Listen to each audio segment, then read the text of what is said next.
Welcome दोस्तों, my YouTube channel fire maths 02। मैं हूँ अरुण चौधरी। हमने कल से नवोदय के लिए जो कक्षा छठी में मैथ्स से पूछा जाता है उसके लिए हमने प्रैक्टिस सेशन चालू किया है। ठीक है, ये आज वीडियो नंबर 3 है। ठीक है, इससे पहले 2 सेक्शन हो चुके हैं। तो आइए करते हैं स्टार्ट। तो आज का पहला प्रश्न आपके सामने है। ठीक है, आपको इसको हल करना है। करिए हल।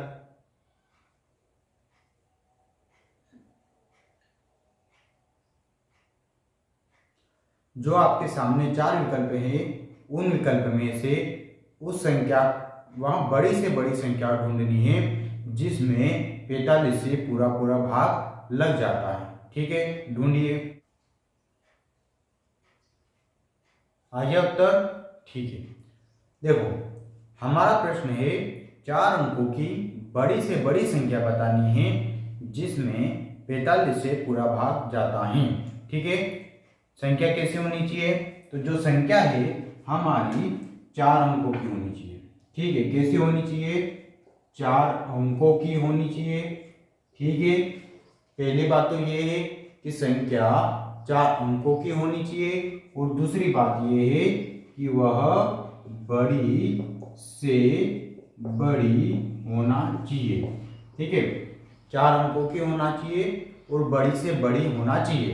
देखो, ऐसे प्रश्न को आप 2 तरीके से हल कर सकते हैं। पहला तरीका ये है कि जो आपके 4 विकल्प दे रखे हैं उसमें सबसे बड़ी संख्या में भाग लगा लें। अगर उसमें पूरा भाग चला जाता है तो वही हमारा उत्तर हो जाएगा। जिससे आपके चारों विकल्प में बड़ी संख्या कौन से विकल्प में है? सबसे पहले वाले विकल्प में है। कितना है? 9999 है। तो आप 45 उसमें भाग दे दें। अगर उसमें भाग चला जाता है तो वह संख्या हो जाएगी, नहीं तो उससे छोटी, फिर उससे छोटी, उससे छोटी। मतलब हम विकल्प में भाग देके इसका उत्तर पता कर सकते हैं। ठीक है, देखो एक तो ये तरीका हो गया आपका, तो आपको इसी तरीके का उपयोग करना है। एक और तरीका है, देखो हमारे प्रश्न ने बोला है 4 अंकों की बड़ी से बड़ी संख्या बतानी है जिसमें 45 से पूरा भाग जाता है। ठीक है, तो देखो 4 अंकों की बड़ी से बड़ी संख्या बताइए पहले तो आप। तो 4 अंकों की बड़ी से बड़ी संख्या होती है 9999। ठीक है, क्या होती है? 9999 होती है 4 अंकों की। अच्छा, इससे बड़ी और होती है क्या 4 अंकों की? नहीं होती है। तो 4 अंकों की सबसे बड़ी संख्या होती है 9999। अब इसमें क्या करेंगे? हम 45 से भाग लगा देंगे। ठीक है, 45 दूना 90, घटाएंगे कितना आएगा? 9, 0 ऊपर से उतारेंगे 9। 45 दूना 90, घटाएंगे कितना बचेगा? 9, ऊपर से उतारेंगे 9। 45 दूना 90, शेषफल कितना बच रहा हमारा? 9। बल्कि हमारे प्रश्न के अनुसार क्या होना चाहिए कि जो शेषफल है वो बिल्कुल 0 बचना चाहिए, लेकिन हमारे शेषफल क्या बच रहा है? 9। तो हम क्या करेंगे कि 9999 में से 9 को घटा देंगे तो कितना आ जाएगा? 9990। ठीक है, तो आपका विकल्प नंबर सी सही हो गया। ठीक है, जिन लोगों ने भी विकल्प नंबर सी को बताया है उनका बिल्कुल सही है। ठीक है, तो ये होता है दूसरा तरीका।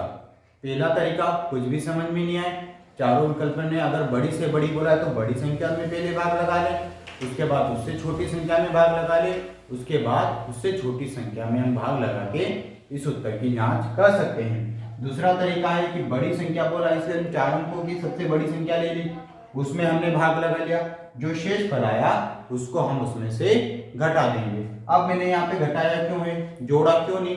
क्योंकि देखो मैं अगर इसमें एक अंक भी जोड़ूंगा तो ये 5 अंकों की हो जाएगी, लेकिन हमारे सवाल ने साफ और स्पष्ट बोला है कि संख्या 4 अंकों की होना चाहिए और वो भी बड़ी से बड़ी संख्या होना चाहिए। ठीक है, ये भाग तो दूसरे विकल्पों में भी जा रहा है लेकिन वो बड़ी संख्या नहीं है। ठीक है, ओके, चलिए अगला प्रश्न।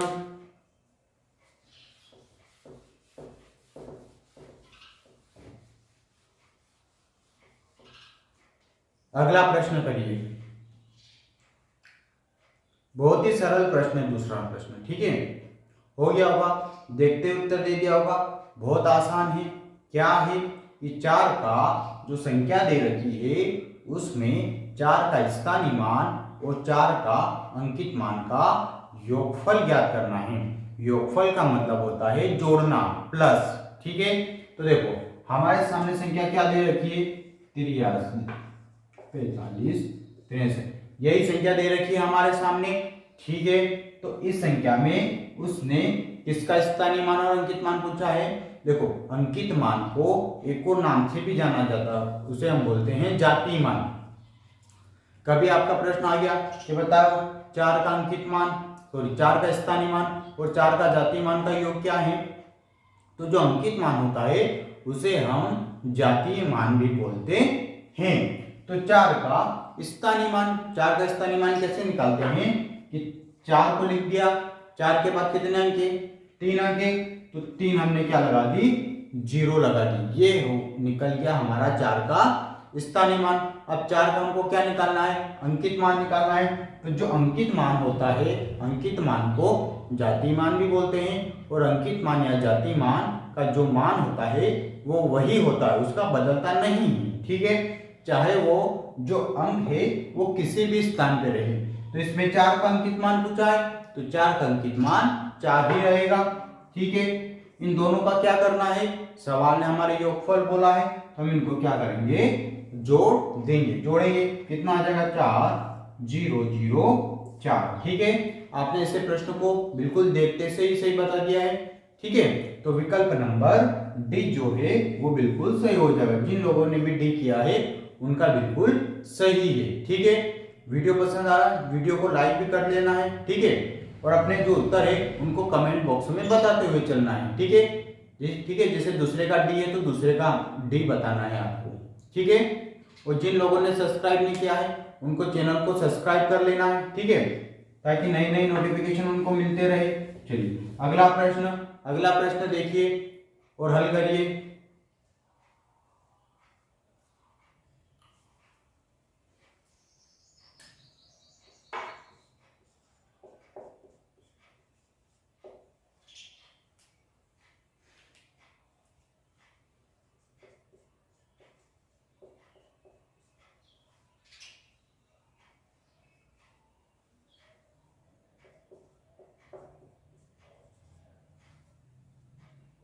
ठीक है, भिन्न दे रखी है और उनका पूछा है कि इनका आरोही क्रम कौन सा होगा, ठीक है।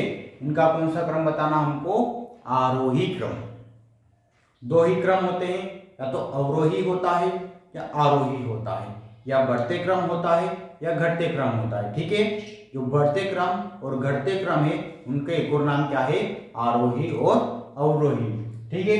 तो आपके सामने जो भिन्न दे रखी है उसका आरोही क्रम आपको बताना है, ठीक है। आरोही क्रम का मतलब क्या होता है, आरोही क्रम का मतलब होता है बढ़ते क्रम, ठीक है। बढ़ते क्रम का मतलब जो संख्या सबसे छोटी है उसको हमको सबसे पहले लिखना है, ठीक है। तो ये जो श्रेणी है इसमें आपको आरोही क्रम में लिखना है। देखिए इसको आरोही क्रम में, इसमें सबसे छोटी भिन्न कौन सी है वो सबसे पहले लिखना है, उसके बाद लिखना उससे बड़ी और फिर सबसे लास्ट में जाके सबसे बड़ी भिन्न आपको लिखना है, ठीक है। हो गया, ठीक है। देखो क्योंकि देखो ये भिन्न है, ठीक है। अब हम इसको, क्योंकि देखो इसमें जो अंश दे रखे हैं वो सभी के समान है। अंश कैसे समान है, क्योंकि देखो इसका भी 11 है, इसका भी 11 है, इसका भी 11, 11, 11, मतलब जो अंश दे रखे हैं वो हमारे समान है। और हमने पढ़ा है कि जब भी कभी भिन्नों को आरोही और अवरोही क्रम में जमाया जाता है और यदि अंश समान है तो जो भिन्न बड़ी है वो छोटी है, ठीक है। क्योंकि देखो हमको आरोही क्रम में लिखना है, आरोही क्रम का मतलब होता है बढ़ते क्रम, और बढ़ते क्रम के लिए हमको ढूंढना है सबसे छोटी, क्योंकि इस भिन्न में सबसे छोटी भिन्न कौन सी हो जाएगी, ये वाली क्यों हो जाएगी, क्योंकि ये जो सबसे बड़ी भिन्न हमको दिख रही है, ठीक है, नीचे वाली जो संख्या है हर वाला वो हमको 15 दिख रहा है, मतलब सभी में 15 बड़ा है तो ये सबसे छोटा हो जाएगा। क्यों हो जाएगा?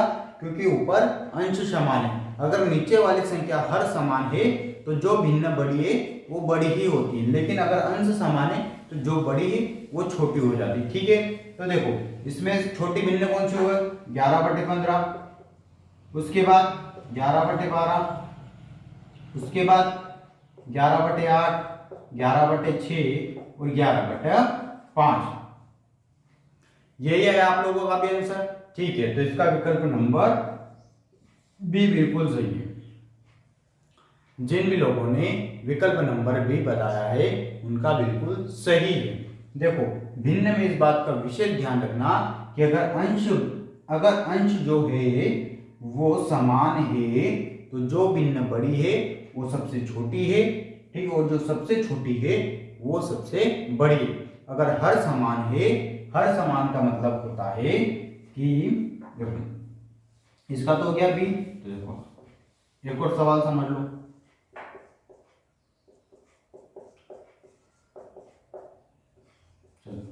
इसमें सबसे बड़ी भिन्न कौन सी है? तो जो बड़ी दिख रही है वही हमारी सबसे बड़ी भिन्न है। क्यों है सबसे बड़ी?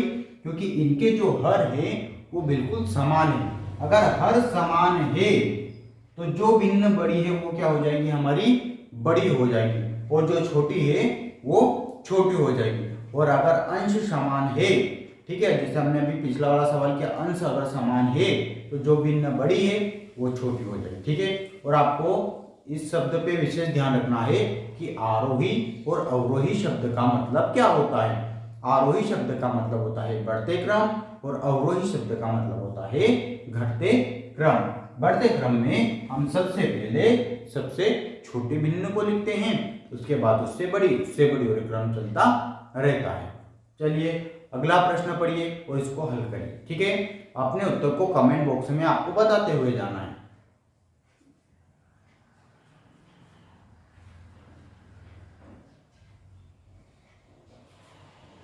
बहुत आसान सवाल है, गुणा करना है बस।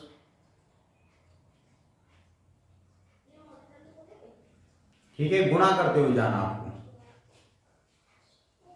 हो गया? देखो ये बहुत ही आसान है। ऐसे सवालों को बिल्कुल देख के ही उत्तर दे देना है। क्यों दे देना है? क्योंकि देखो इसमें जो पूरी संख्या दे रखी है वो सब गुणे में है, लेकिन उसमें एक जगह पे 0 से गुणा कर दिया। और जब भी हम किसी संख्या में 0 से गुणा करते हैं तो वो क्या हो जाती है? पूरी संख्या 0 हो जाती है। इसलिए इसका उत्तर क्या आ गया? हमारा डी आ चुका है। चाहे संख्या कितनी ही बड़ी रहो, अगर उसमें कहां पे हमने 0 का गुणा कर दिया तो पूरी संख्या को 0 कर देता है। ठीक है, हो गई बात स्पष्ट? क्योंकि देखो इस पूरे सवाल में शुरुआत में तो संख्या दे रखी है, तो जब भी आपको ऐसा सवाल दिखे तो आप एक नजर में उसको देख लीजिए कि क्या इसमें कोई 0 से गुणा तो नहीं हो रहा है। क्योंकि अगर आप देखो आप शुरुआत से गुणा करेंगे, उसका पहले 17 से गुणा करेंगे, फिर जो उत्तर आएगा उसमें 20 से गुणा करेंगे, फिर पता चला रहे आ रहे तो 0 है, तो उसमें बहुत टाइम लग चुका होगा हमारा। इसलिए आपको ध्यान रखना है, उस पर एक नजर मार लेना है सवाल पे कि कहीं बीच में 0 का गुणा तो नहीं हुआ। अगर 0 का गुणा हुआ है तो पूरा सवाल क्या हो जाएगा? हमारा 0 हो जाएगा। तो ऐसे विकल्प इस प्रश्न का उत्तर क्या आ जाएगा? विकल्प नंबर डी। ठीक है, जिन लोगों ने कमेंट बॉक्स में विकल्प नंबर डी बताया है उनका बिल्कुल सही है। चलिए अगला प्रश्न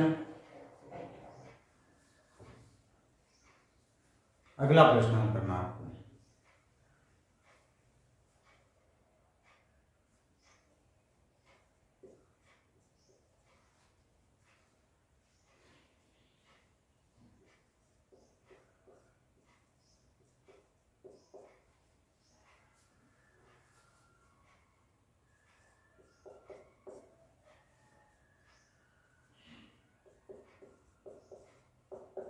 व्यंजकों का सरलीकरण है। ठीक है, ये भिन्नों का सरलीकरण उसने दे रखा है। पहले लिखा है 2 से 3/4, फिर का, फिर छोटा कोष्टक 5/4 गुणित 8/11, फिर कोष्टक बंद, फिर प्लस 2/6 -1। ठीक है, करिए हल इसको। सबसे पहला काम क्या है हमारा? सबसे पहला काम है कि जो हमें मिश्र भिन्न दिए रखी है उसको हम विषम भिन्न में बदलते हैं। तो सबसे पहले मिश्र भिन्न कौन सी दे रखी है? 2 सही 3/4, तो 2 सही 3/4 को पहले हमको विषम भिन्न में बदलना है। तो सबसे पहले 4 इन दोनों का क्या करते हैं गुणा, 4 दूना 8, 8 इन दोनों का गुणा, इसको क्या कर देते हैं प्लस, तो 4 दूना 8 और 3 कितना हो गया 11/4 का 5/4 गुणित 8/11 प्लस 2/6 -1। अब आपको सबसे पहले क्या हल करते हैं, हम कोष्टक को हल करते हैं। कोष्टक कौन कितने हैं हमारे पास, 3 प्रकार के होते हैं, छोटा कोष्टक, मंझला कोष्टक और बड़ा कोष्टक। क्यों सबसे पहले किसको हल करते हैं, सबसे पहले छोटे कोष्टक को हल करते हैं, क्योंकि इसमें सबसे पहले छोटा कोष्टक ही दे रखा है, इसलिए हम इसी को हल करेंगे। ठीक है, तो इसको हल करो, 4 एकम 4, 4 दूना 8, अब नहीं कटेगा, तो चलो 11/4 का 5 दूना 10 और 1 10, सॉरी 5 दूना 10/11 प्लस 2/6 -1। ठीक है, यही कि आप लोगों ने देखो, अब का है, का मतलब क्या होता है, गुणा होता है। तो मैं क्या लिखूंगा 11/4 गुणित 10/11 प्लस 2/6 -1/1 काटूंगा। ठीक है, 11 से 11 को काट दिया, 2 से काटो, 2 दूनी 4, 2 पंजा 10। मतलब अभी क्या मिला है मुझे मिला है 5/2। ठीक है, क्या मिला है मुझे 5/2 प्लस 2/6 -1/1। ठीक है, चलो आगे क्या करेंगे आप देखो, अब क्या ले लेंगे हम, एलसीएम ले लें। ठीक है, एलसीएम कितना आ जाएगा 6, 2 तिया 6, कितना का गुणा करेंगे 3 का 5 3 15।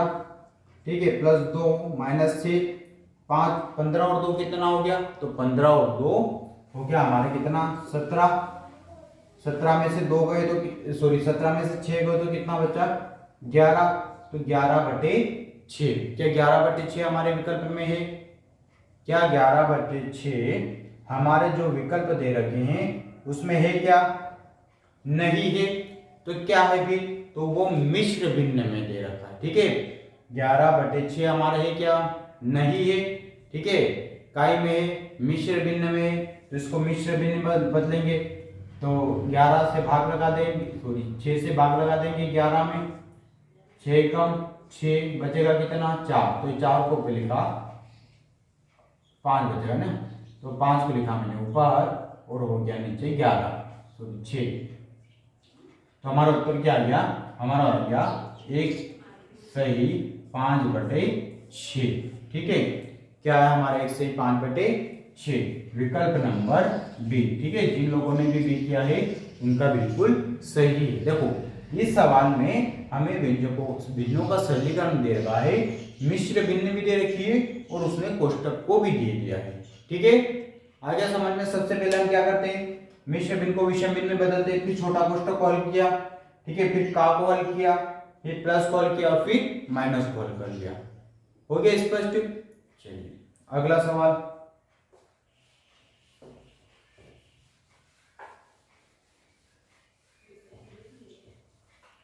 अगला सवाल क्या है पढ़िए। x का मान पूछा इसमें। ठीक है, किसका पूछा है, x का मान पूछा है। क्या है 240 का x% बराबर 80 है, तो उसने पूछा है कि x का मान क्या होगा। ठीक है, उसने क्या पूछा है, x का मान पूछा है। करिए हल। जिन लोगों का उत्तर आ जाता है उनको कमेंट बॉक्स में अपना उत्तर भी बताते हुए जाना है। ठीक है, x का मान निकालना है यहां पे।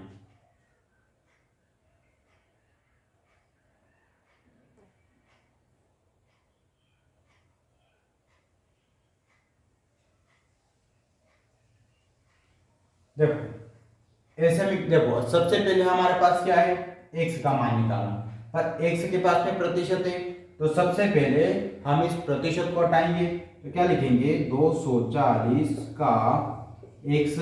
अब प्रतिशत को हटा रहे, प्रतिशत को जब भी हटाएंगे तो बटे में क्या लिखेंगे 100 को लिखेंगे, बराबर 80 लिख दिया हमने। ठीक है, इस 0 से 0 को काट दिया। अब देखो तिर्या गुणा करेंगे, ये 10 उधर जाएगा तो इसके गुणे में हो जाएगा 80 गुणित 10 और ये 24 इस x, क्योंकि देखो ये ऐसा रहेगा 24 गुणित x, क्योंकि का मतलब होता है गुणा, ठीक है। अब ये गुणा में उधर जाएगा तो काय में हो जाएगा भाग में, तो 80 गुणित 10 बटे में 24, काटो, ठीक है।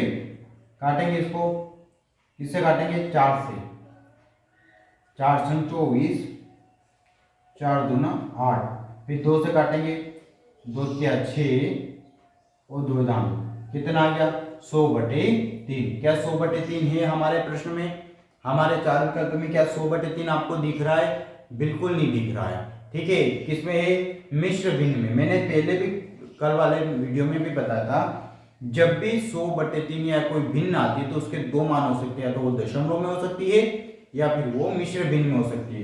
तो 100 बटे 3 नहीं है हमारे, तो इसको मिश्र भिन्न में बदलेंगे और मिश्र भिन्न में बदलने पर इसका उत्तर कितना आ जाएगा 33 सही 1/3, ठीक है। तो जो विकल्प नंबर बी जो है वो सही हो जाएगा, ठीक है। जिन लोगों ने भी बी किया है उनका बिल्कुल सही है, ठीक है। आइए समझ में, ओके। अगला प्रश्न करिए।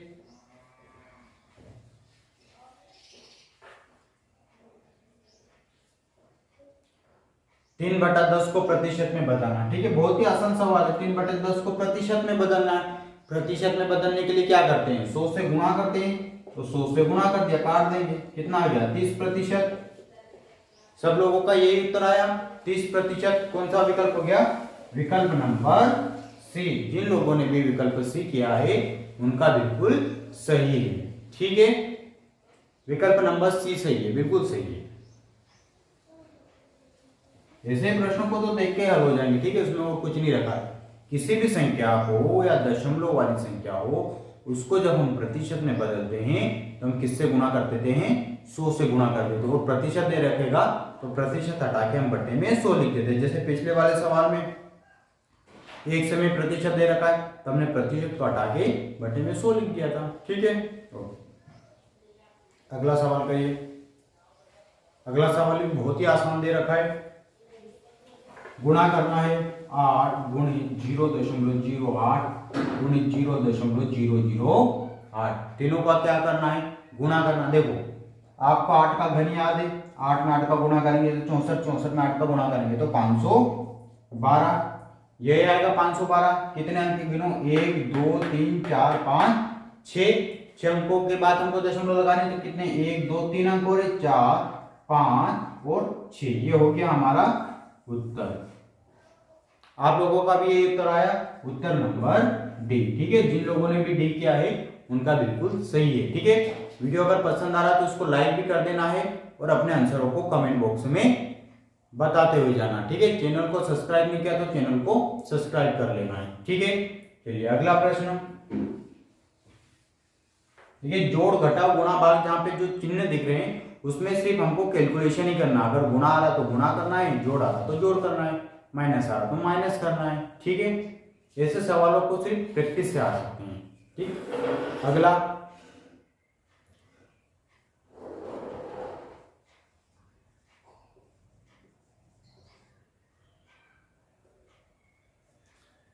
38,456 को विस्तारित रूप या प्रस्तारित रूप में लिखना, ठीक है। विस्तारित रूप का मतलब होता है कि यह संख्या एक बंडल के रूप में है, ठीक है। एक बंडल के रूप में है तो इसे छोटे छोटे टुकड़ों में हमको इसको तोड़ देना है, ठीक है। हल करिए, विस्तारित रूप लिखिए इसका, ठीक है। अगर आपका जो उत्तर आ रहा है, ठीक है, वो अगर 4 विकल्प में नहीं मिल रहा है, ठीक है, तो गलत नहीं है, ठीक है वो, क्योंकि आप लोगों ने विस्तारित रूप अलग तरह से सीखा है, इसमें अलग तरीके से दे रखा है, ठीक है। पर ये भी समझना बहुत आवश्यक हो जाता है हमारे, ठीक है। विस्तारित रूप लिखिए। इसका कैसे लिखते हैं विस्तारित रूप? 3 को लिखा, 3 के बाद कितने आएंगे? 1 2 3 4, तो हम क्या कर देते हैं? 4 जीरो लगा देते हैं। फिर प्लस का चिन्ह क्या है? 8 अगला। उसके बाद कितने आएंगे? 1 2 3, तो 3 जीरो लगा दिए हमने।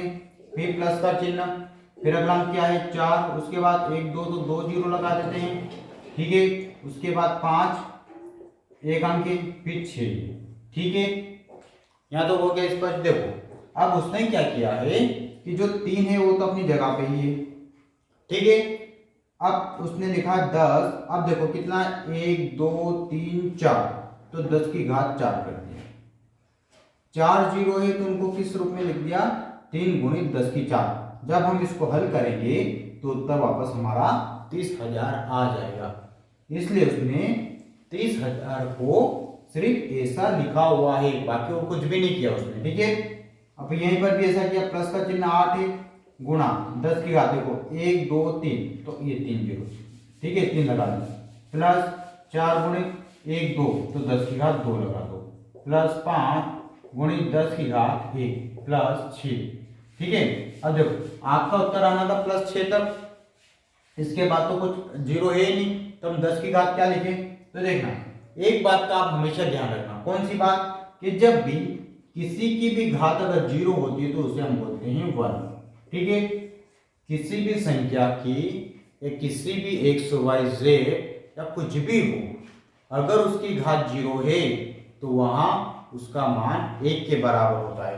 क्योंकि देखो आपके सवाल ने, आपके जो विकल्प नंबर ए है उसने क्या दे रखा है, यहाँ पे 10 की घात जीरो, और 10 की घात जीरो का मतलब ही होता है 1, और 1 का जब हम किसी भी संख्या में गुणा करते हैं तो कोई फर्क नहीं पड़ता है, ठीक है। तो इस 6 की घात सॉरी 10 की घात जीरो का मतलब होता है 1, ठीक है। तो आपका विकल्प नंबर ए सही है, ठीक है। जिन लोगों ने भी ए किया है उनका बिल्कुल सही है, ठीक है। देखो मैंने लिख दिया x की घात जीरो, तो इसका मतलब भी 1 होगा, ठीक है। मैं लिख दूं a की घात जीरो, तो इसका मतलब भी 1 होगा, ठीक है। मैंने मान लो कोई संख्या लिख दी और इसकी घात लिख दी मैंने जीरो, तो इसका मतलब भी 1 ही होता है। जब भी किसी संख्या के ऊपर जीरो घात आ जाती है तो उसका मान 1 हो जाता है, ठीक है। आपको ये विशेष रूप से ध्यान रखना है कि जब भी किसी संख्या की घात जीरो आ जाती है तो उसका मान 1 के बराबर हो जाता है, ठीक है।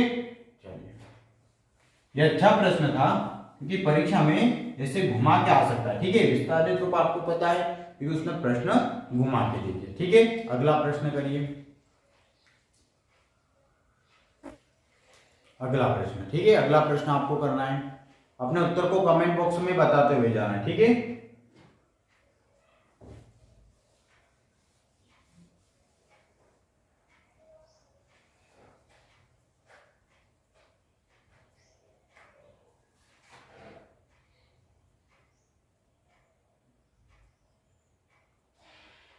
क्या दे रखा है दो संख्याओं का गुणनफल 24 है, ठीक है। और उसका क्या दे रखा है, मसपा 8 है, तो लसपा क्या होगा, ठीक है। तो देखो हमारे पास इसके लिए कुछ नहीं, एक सीधा सूत्र होता है, ठीक है। सीधा सूत्र होता है दो संख्याओं का गुणनफल बराबर मसपा गुणित लसप, ठीक है। अब देखो ये जो दो संख्या का गुणनफल है इसकी जगह हो सकता है पहली संख्या गुणित दूसरी संख्या, ठीक है, दूसरी संख्या बराबर लसपा गुणित मसपा। तो ऐसा दोनों में हो सकता है, लसपा भी हो सकता है और मसपा भी हो सकता है। तो दोनों संख्याओं का जो गुणनफल है, ठीक है, इसका मतलब भी वही होता है कि दो संख्याओं का गुणनफल हो, या उसने ऐसा लिख दिया कि दो संख्याओं का गुणनफल, ठीक है, तो वो बराबर किसके होता है, लसपा और मसपा। क्योंकि हमने पहली दूसरी संख्या क्यों नहीं ली है, क्योंकि उसने दो संख्याओं का गुणनफल दिया। अब इस पूरे की जगह मुझे कितना रखना बताओ, आपके प्रश्न में कितना दे रखा, दो संख्याओं का गुणनफल उसने दे रखा है 24, तो मैं इस पूरे की जगह क्या रखूंगा 24 बराबर मसपा कितना दे रखा है 8 और लसपा मैंने मान लिया 1, ठीक है। ये इसके गुणे में है तो इधर आएगा तो कहां पे आ जाएगा, बटे में आ जाएगा, तो कितना हो जाएगा 8 3 24, तो आपका लसपा कितना आ गया 3 आ गया है, ठीक है। विकल्प नंबर बी, जिन लोगों ने भी किया है उनका बिल्कुल सही है, ठीक है। चलिए अगला प्रश्न करिए,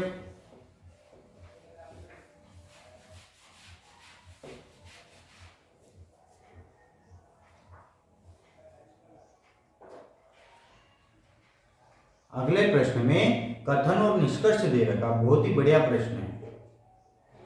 पहले उसने दो बातें दे रखी है, ठीक है, दो कथन दे रखे हैं और पूछा है कि क्या दोनों कथन सत्य है या पहला सही है या दूसरा सही है या दोनों ही गलत है। ठीक है, देखो हमने कल ही ऐसे प्रश्न पे चर्चा की थी। ठीक है, क्या क्या चर्चा की थी? मैंने बताया था कि जब भी अभाज्य संख्या आती है तो उनका म सपा हमेशा एक होता है और उनका ल सपा कितना होता है? उन दोनों संख्याओं का गुणनफल होता है। तो हमारे जो दोनों विकल्प है यही कह रहे हैं। क्या कह रहा है पहला विकल्प?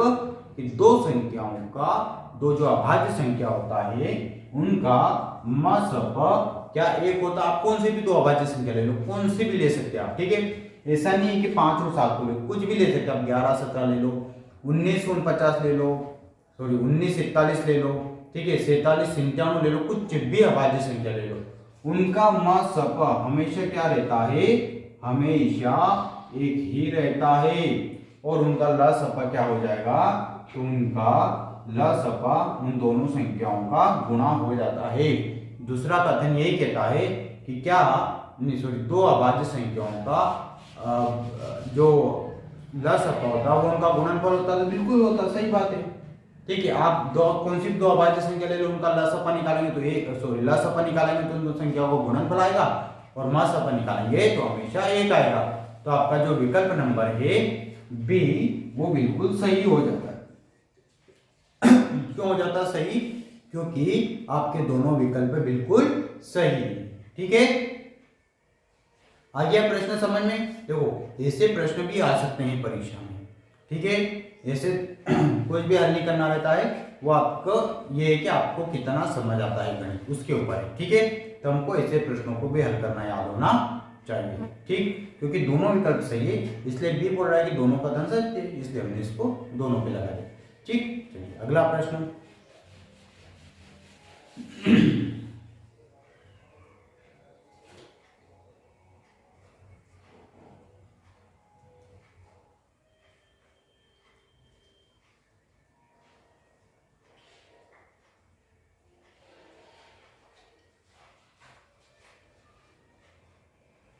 समय पूछा है। ठीक है, आपके सवाल ने समय पूछा कि समय क्या होगा, आपको समय बताना है। ठीक है, समय तो सबसे पहले उसने क्या दे रखा है? उसने बोला है कि 3500 रुपए की कोई राशि है, ये 6%। देखो उसने दे क्या रखा है, देखो पहले दे क्या रखा है वो सुनना। 3500 रुपए थे, ठीक है, तो 6% वार्षिक ब्याज के दर से उसने दिए और वो कितने बन गए? 3500 रुपए वो बन गए हमारे 4120 रुपए। ठीक है, क्या बन, सॉरी 4130 है ना, 4130 रुपए बने। सुनना, उधार इतने दिए थे और बन इतने गए। तो जो हम उधार देते हैं या जो हमारा प्रारंभ में जो धन होता है उसे हम बोलते हैं मूलधन। तो ये था हमारा मूलधन और ये हो गया हमारा मिश्र धन। ठीक है, दर उसने क्या दे रखी है?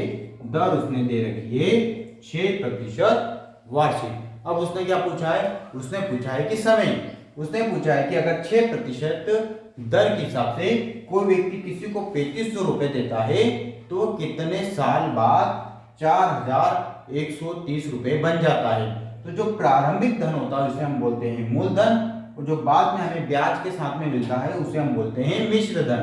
और जो दर होती है वो कितनी दे रखी इसमें? 6%। पूछा क्या आपसे? समय। तो देखो समय निकालने के लिए जो समय का सूत्र क्या हमारे पास? साधारण ब्याज गुणित 100 बटे में मूलधन गुणित दर, यही समय का सूत्र है। पर देखो हमारे पास मूलधन है बिल्कुल है 3500 रुपए, दर है 6% है, लेकिन हमारे पास साधारण ब्याज नहीं है। तो क्या हम इनसे साधारण ब्याज निकाल सकते हैं मिश्र धन और मूलधन से? क्या करेंगे? मिश्र धन में से मूलधन को घटा देंगे। ठीक है, देखो 3500 रुपए किसी को उधार दिए, वो कुछ समय के बाद 4130 रुपए हुआ, तो ये इसका ब्याज ही हुआ ना। अरे ब्याज को जोड़ा होगा तभी तो जाके 4130 रुपए हुए। तो हम क्या करेंगे कि 4130 में से 3500 को घटा देंगे, कितना आ जाएगा 630 रुपए। तो ब्याज क्या हो गया हमारा, ब्याज 630 रुपए हो गया। ठीक है, मतलब कोई धन है, मैंने 3500 रुपए किसी को उधार दिए हैं, ठीक है, तो मुझे 630 रुपए ब्याज मिला है, 6% की दर है, तो कितने समय बाद मुझे इतने रुपए मिले हैं, हमने समय का सूत्र लगा दिया। ठीक है, अब साधारण ब्याज है हमारे पास 630 रख दिया, ठीक है, समय है 100, मूलधन है 3500 रुपए और दर है 6%। काट देंगे 2 0 से 2 0, ठीक है, फिर 7 5 35, 7 9 63, ठीक है, फिर इसको काटेंगे 6 से 90 को, क्या आएगा 6 कम 6 3, 6 5 30, 5 कम 5 5 3 15, मतलब काटने पर टोटल कितना आएगा हमारा 3 वर्ष आ चुका है। मतलब कोई धन जब किसी व्यक्ति को उधार देता है 3 वर्ष के लिए और दर 6% होती है तो वो 4130 रुपए हो जाता है और कितना ब्याज देता है 630 रुपए ब्याज देता है। तो इसका विकल्प नंबर बी बिल्कुल सही हो जाता है। जिन लोगों ने भी बी किया है उनका बिल्कुल सही है। ठीक है, हो गया स्पष्ट। देखना, जब भी कोई धन उधार देते हैं उसे हम बोलते हैं मूलधन और वो बाद में जितना मिलता है उसे हम बोलते हैं मिश्र धन। और जब भी कभी मूलधन और मिश्र धन दे तो हमको साधारण ब्याज निकाल लेना। साधारण ब्याज कैसे निकालते हैं, मिश्र धन में से हम मूलधन को घटा देते हैं। ठीक है, हो गया स्पष्ट। चलिए अगला प्रश्न करिए।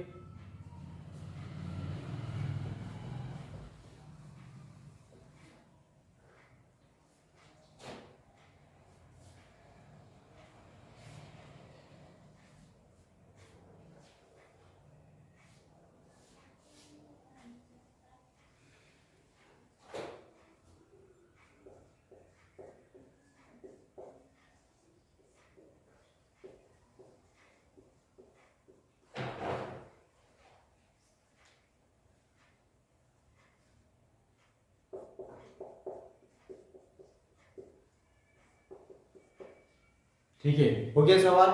ठीक है, अपने उत्तर को कमेंट बॉक्स में जरूर बताते हुए चलना है। ठीक है, देखो क्या है सवाल आपका कि एक बस 4 घंटे में 100 किलोमीटर चलती है, तो उसने पूछा है कि 12 मिनट में कितनी दूरी तय करेगी। तो देखो आप या तो इनको अनुपात से हल कर सकते हैं, ठीक है, अनुपात में जमा सकते हैं। पर देखो ये घंटा है, ये मिनट है, कभी भी घंटे और मिनट का कॉम्बिनेशन नहीं हो सकता है, हमको उसको एक ही रूप में लिखना होगा।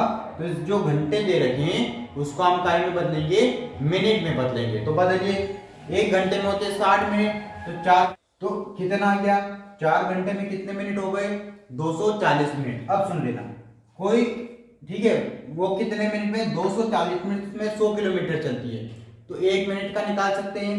तो 1 मिनट में कितना चलेगी बताओ, तो चलेगी 100 बटे में 240, यही आ जाएगा।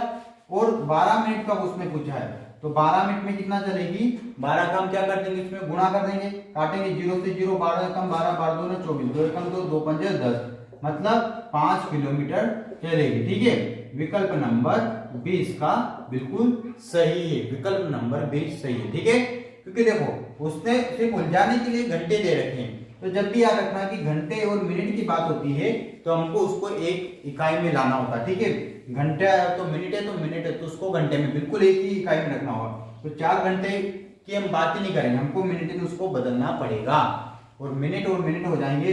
तो उसने बता दिया कि 240 मिनट में 100 किलोमीटर चलती है, तो 12 मिनट में कितना चलेगी, तो 12 मिनट में कितना चलेगी 5 किलोमीटर चलेगी। ठीक है, हो गया स्पष्ट। हमको देखो ऐसे सवालों में हमको क्या करना है, इसको एक इकाई में बदल देना है। अगर मान लो यहाँ सेकंड पूछता कि 12 सेकंड में कितना चलती, तो जो घंटे है उसको पहले मैं मिनट में बदलता, फिर ये जो मिनट है इसको मैं सेकंड में बदलता। ठीक है, हो गया स्पष्ट। पर ऐसा नहीं कर सकते आपकी घंटे और मिनट के 4 घंटे तो 12, ऐसा नहीं कर सकते। ठीक है, उसको आपको एक इकाई में लाना होगा। ठीक है, चलिए अगला प्रश्न पढ़िए और हल करिए। देखो एक आयताकार खेत दे रखा है, जब भी आयत और वर्ग का सवाल पूछे आपको आयत बना लेना है। ठीक है, आपको आयत बना लेना है, उसके बाद ही प्रश्न को पढ़ना है। तो मैं भी बना लेता हूं प्रश्न को पढ़ के। क्या लिखा है, एक आयताकार खेत की लंबाई, तो मुझे एक आयत की जरूरत पड़ेगी, ये बना दिया मैंने आयत।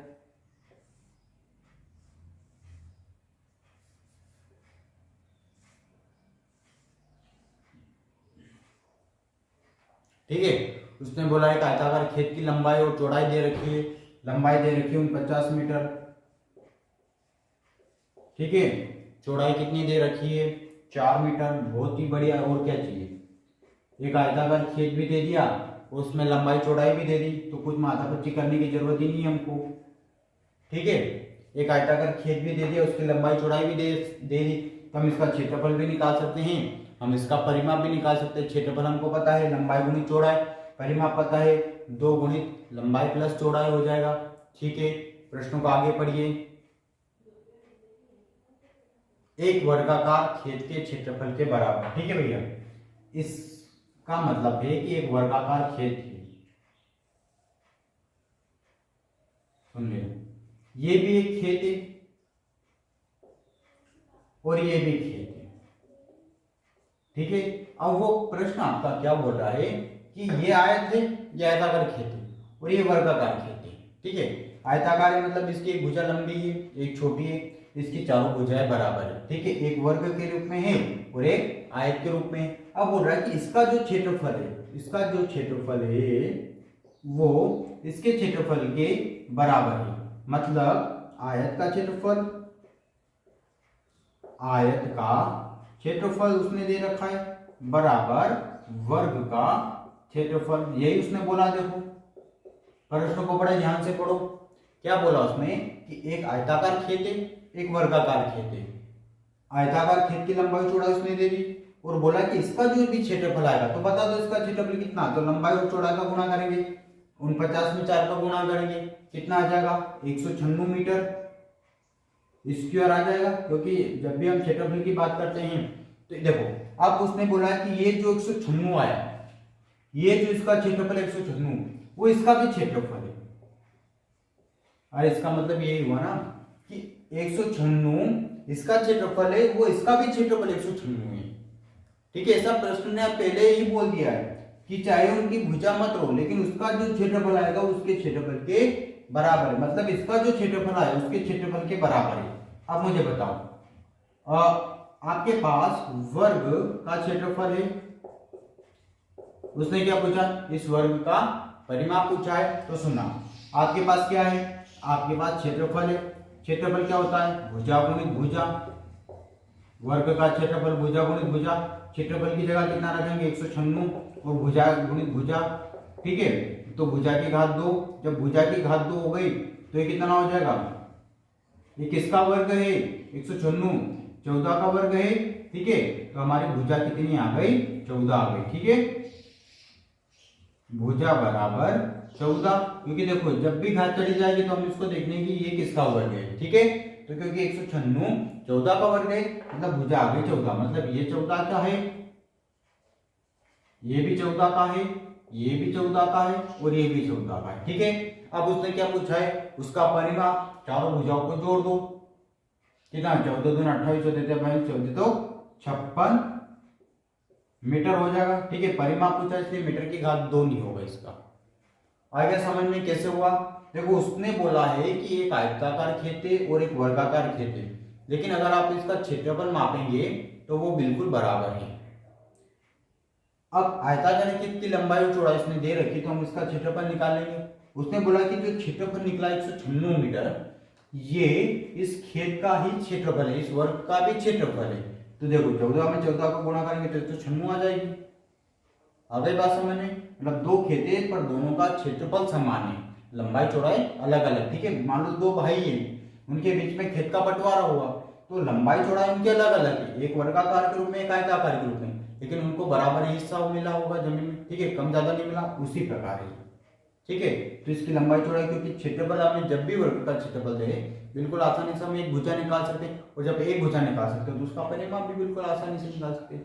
हो गया स्पष्ट, चलिए उत्तर है बी उत्तर है, ठीक है। जिन लोगों ने भी ठीक किया उनका गलत है, क्योंकि मीटर स्क्वायर नहीं आता है, याद रखना सिर्फ क्षेत्रफल पूछे तो आता है, परिमाप में नहीं, तो और आयतन पूछे तो मीटर की घात 3 हो जाता है, ठीक है। अगला प्रश्न,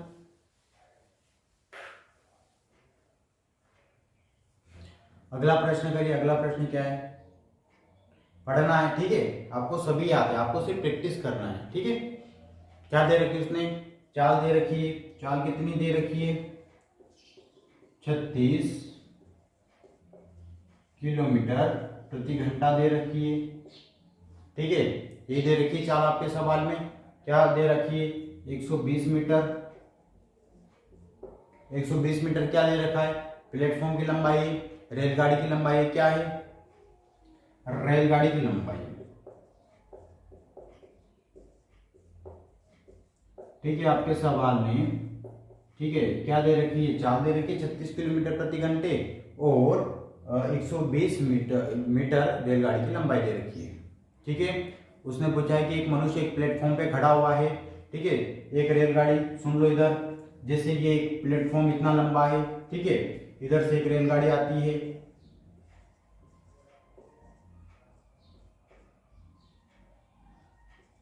ठीक है, यहाँ पे कोई मनुष्य खड़ा हुआ है।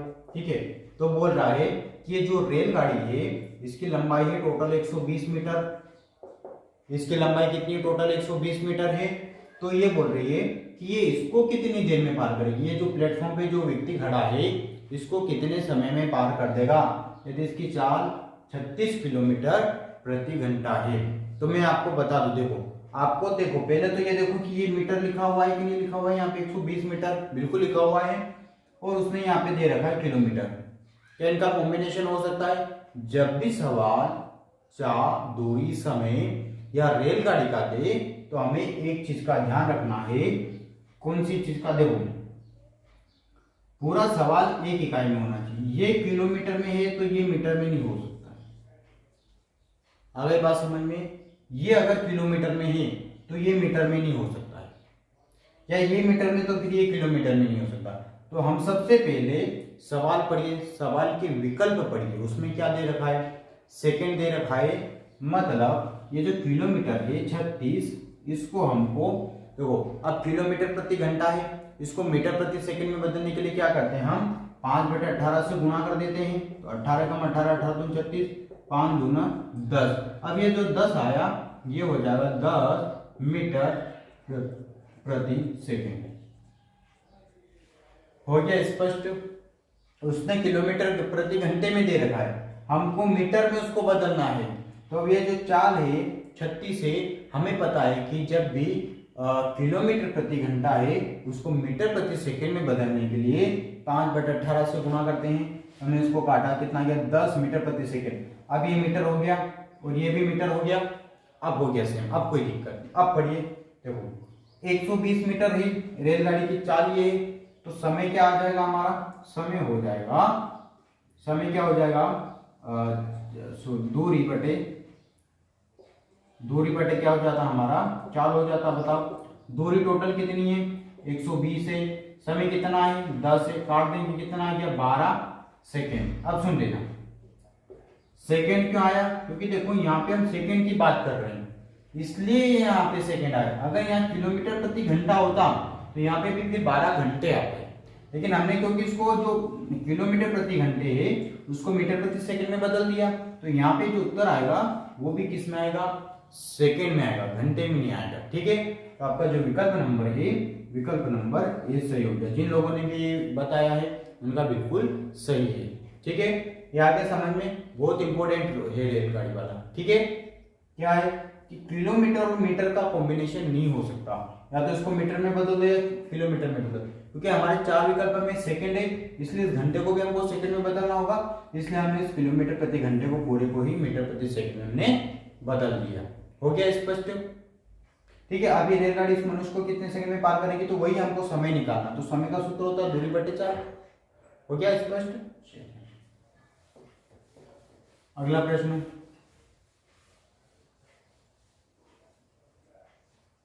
फिर रेलगाड़ी वाला सवाल है। ठीक है, रेलगाड़ी की लंबाई दे रखी इसने,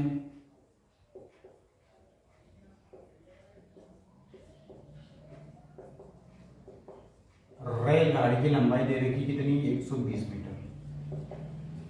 ठीक है, एक खंबे को पार करके समय दे रखा है 12 सेकेंड, समय बराबर 12 सेकेंड। ठीक है, उसने क्या पूछी है, चाल पूछी है। चाल तो हमको बताना है, चाल तो चाल सीधा सूत्र रखना है, चाल बराबर, क्योंकि दूरी भी है हमके पास, हमारे पास वो समय भी है, तो चाल का सूत्र क्या हो जाएगा, चाल बराबर दूरी बटे समय, यही होगा। तो देखो दूरी कितनी दे रखी है, दूरी 120 मीटर, ठीक है। समय कितना दे रखा है, 12 काटेंगे तो कितना आ जाएगा 10 सेकेंड, 10 मीटर प्रति सेकेंड, ये चाल आ गई हमारी 10, ठीक है। 10 मीटर प्रति सेकेंड क्या आ गई हमारी चाल आ गई। लेकिन देखो आपके सवाल ने किलोमीटर प्रति घंटे में पूछा है कि बताओ इसकी जो है वो किलोमीटर प्रति घंटे में क्या होगा, तो हम क्या करेंगे, इसको किलोमीटर प्रति घंटे में बदल देंगे। अब देखो अभी इससे पिछले वाले सवाल में हमने किलोमीटर प्रति घंटे को मीटर प्रति सेकंड में बदला, तो 5/18 से गुणा किया।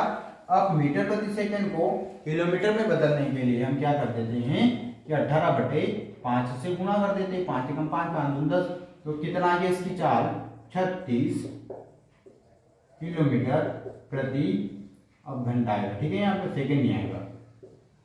चाल कितनी हो गई, तो चाल हो गई हमारी 36 किलोमीटर प्रति घंटा, विकल्प नंबर सी, ठीक है। जिन लोगों ने भी सी किया है उनका बिल्कुल सही आंसर है, ठीक है। तो देखो अभी बिल्कुल यही था हमारे पास, वहां पे 36 किलोमीटर प्रति घंटा था, उसको हमने मीटर प्रति सेकंड में बदला। अब मीटर प्रति सेकंड में है तो उसको किलोमीटर प्रति घंटे में, तो सवाल ऐसा भी आ सकता है कि वो मीटर प्रति सेकंड में आ जाए और आपसे पूछे कि किलोमीटर प्रति घंटे में बदलिए, ठीक है। देखो जो रेलगाड़ी की लंबाई होती है वही हमारे लिए दूरी होती है, ठीक है। आ गया। अब यहाँ पे बोल रहे कि कोई रेलगाड़ी है 750 मीटर की दूरी 10 सेकंड में पार कर देती है, या रेलगाड़ी की लंबाई इतनी है, तो दूरी वही है हमारे पास। रेलगाड़ी की भी लंबाई है तो वह भी दूरी है, और कोई दूरी निश्चित दूरी तय करती है तो वह भी दूरी ही कहलाएगी, ठीक है। ओके,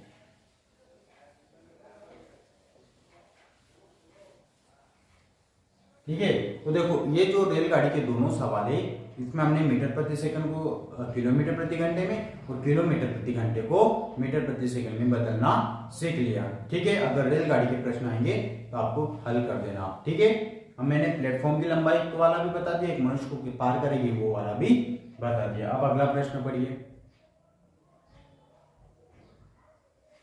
वीडियो पसंद आ रहा है तो वीडियो को लाइक भी कर देना, ठीक है। और प्रत्येक प्रश्न का आपके उत्तर कमेंट बॉक्स में बताना है। और जिन लोगों ने सब्सक्राइब नहीं किया है उनसे रिक्वेस्ट है कि वो चैनल को सब्सक्राइब कर ले, ठीक है। औसत रन पूछा है, कल भी हमने सवाल किया था औसत का। 5 खिलाड़ियों के रन दे रखे हैं, उनका औसत पूछा, तो क्या करेंगे, पांचों को जोड़ के उसमें हम 5 से भाग लगा देंगे, ठीक है। ये मैं नहीं करूंगा, आपको ही कर लेना है, ठीक है। करिए पहले, फिर मैं इसका उत्तर बता दूंगा, ठीक है। 5 खिलाड़ियों को औसत दे रखा है, और औसत कैसे याद करते हैं कि सभी का योग टोटल कितने हैं 5 खिलाड़ी, तो 5 का भाग लगा दो, सभी को जोड़ के 5 का भाग लगाएंगे, ठीक है। तो इसका विकल्प नंबर बी आ जाएगा, कितना आ जाएगा 62, ठीक है। जिन लोगों ने भी बताया उनका बिल्कुल सही, ठीक है। औसत जब भी आए तो सभी को जोड़ देना है, घटे में टोटल से हमको भाग लगा देना, ठीक है। अगर 6 खिलाड़ी होते तो 6 से भाग लगाते थे, 7 होते तो हम 7 से भाग लगाते, ठीक है। अगला प्रश्न पढ़िए। 150% बराबर है, बहुत ही बढ़िया प्रश्न है। 150% बराबर क्या है, देखो हमको अब कुछ दिख रहा है क्या कि कोई प्लस करना, कोई माइनस करना, या कुछ भारत बोला, कुछ भी नहीं दिख रहा हमको, सिर्फ एक ही चिन्ह दिख रहा है, वो है प्रतिशत का, वही हम हटा सकते हैं। तो चलो प्रतिशत का चिन्ह हटाएंगे तो बटे में क्या लिखेंगे 100, काटेंगे 5 करीब 15, 5 दूनी 10, कितना आ गया 3/2। क्या हमारे विकल्प में 3/2 उपलब्ध है, बिल्कुल भी नहीं उपलब्ध है। हमारा विकल्प क्या है, देखो मैंने पहले ही बोल रखा कि अगर भिन्न नहीं तो उसका 2 ही मान हो सकते हैं, या तो दशमलव में हो सकता है या मिश्र भिन्न में हो सकता है। क्योंकि इसका मान हमारे विकल्प में दशमलव में है तो इसको दशमलव मत देंगे, 2 भाग लगा देंगे, किससे 3 में, 2 एकम 2, एक भाग में उसके 0.0, 2 पंजे 10, तो कितना आ गया उत्तर हमारा 1.5, ठीक है। 150% बराबर कुछ भी नहीं दे रखा तो प्रतिशत तो दिख रहा है ना हमको, उस प्रतिशत को ही हटा के हमको बटे में 100 लिख देना, तो विकल्प नंबर बी, ठीक है। जिन लोगों ने भी बी किया है उनका बिल्कुल सही उत्तर है, ठीक है। चलिए अगला प्रश्न, कुछ भी नहीं दे रहा है उसने सीधा ही बोल दिया कि 150%, भाई जो उनको प्रतिशत दिख रहा है उसको हटा दो, ठीक है। कभी भी आपको सवाल में प्रतिशत दिखे तो उसको हटा के बटे में 100 लिख देना है, बस इतना सा काम है, चाहे प्रतिशत कहां पे भी लिखा हुआ हो, ठीक है। देखो ये सवाल है हमारा, ठीक है। इसको क्या करना, हमको जोड़ना है। तो देखो इसको जोड़ने के दो तरीके, या तो आप एलसीएम ले लो या इसको जोड़ दो, या ये देखो सब संख्या नीचे 100 1000 ऐसा ही दे रखा, तो इसको दशमलव बदल दो। एक अंक को हटाया तो एक अंक के बाद में हमने दशमलव लगा दिया, आगे हमने जीरो लगा दिया, फिर प्लस का चिन्ह तो प्लस, कितना अंक 1 2, तो 2 अंकों के बाद दशमलव लगाएंगे, एक अंक तो ये है, कम पटा तो जीरो लगा देंगे, 2 अंक बन गए, ठीक है। फिर प्लस का चिन्ह, कितना अंक 1 2 3, तो एक तो पहले से ही कितने अंक बनाने हमको 3, तो ये बना दिया। अब इनको क्या करना है, जोड़ देना, तो जोड़ेंगे तो कितना आ जाएगा 1 1 1, ठीक है। यही आ जाएगा विकल्प नंबर बी, ठीक है। जिन लोगों का भी बी किया उनका बिल्कुल सही, ठीक है। अब देखो एलसीएम लेके भी इसको हल कर सकते हैं, पर एलसीएम अगर लेके हल करेंगे तो थोड़ा लंबा हो जाएगा बस, पर उत्तर ये है, उत्तर में कोई परिवर्तन नहीं होगा, ठीक है। तो अगर नीचे 10 100 1000 ऐसा दिखे तो उसको सीधा ही हम दशमलव में बदल देंगे, ठीक है। इस प्रकार का अगर आपको सवाल दिखे तो ओके, स्पष्ट। चलिए अगला प्रश्न करिए, ठीक है। कमेंट बॉक्स में अपने उत्तर को भी बताना है और वीडियो को लाइक जरूर कर देना, ठीक है। बहुत ही आसान प्रश्न है। 20 और 40 के बीच की अभाज्य संख्या, 20 से 40 के बीच में कितने अभाज्य संख्या टोटल बता दीजिए। एक तो हमारा 23 है, एक 29 है, एक 31 और एक 37 है।